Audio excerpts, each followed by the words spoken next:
Hello প্রবাসী ভাইয়েরা, কেমন আছেন? সবাই ভালো আছেন? আসলে একটা কথা মনে পড়লো, আমরা বিদেশ করি, আমরা প্রবাসীরা বিদেশ করি।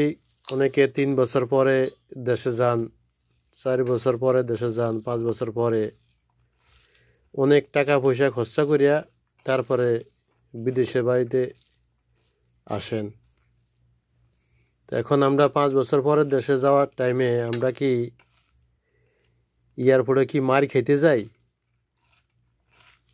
এই জন্য আমরা প্রবাসীরা দেশের মধ্যে রেমিটেন্স পাঠাই এত কষ্ট করে। এখন এই যে 2-1 দিন আগে একটা লোকের যেভাবে এয়ারপোর্টে তারা ফালিয়ে মারল,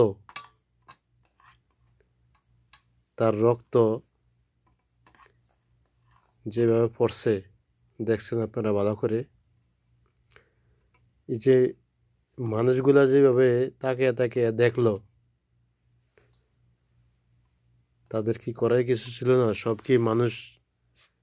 এগুলা কি মানুষ না, এগুলা কি জানোয়ার?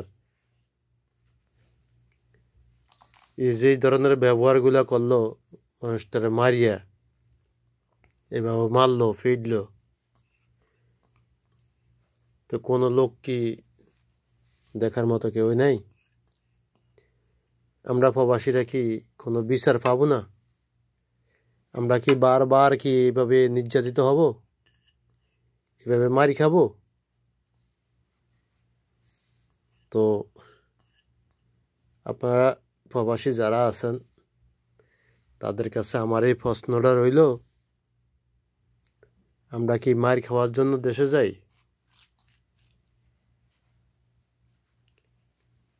আমরা 5-6 বছর পর দেশে যাই, আমরা মারি খেতে যাই? তো এই জিনিসটাই সবাই একটু কমেন্টে বলবেন, আপনাদের মতামত জানাবেন। আমরা যেন সবাই প্রবাসীরা একটু প্রতিবাদ করি,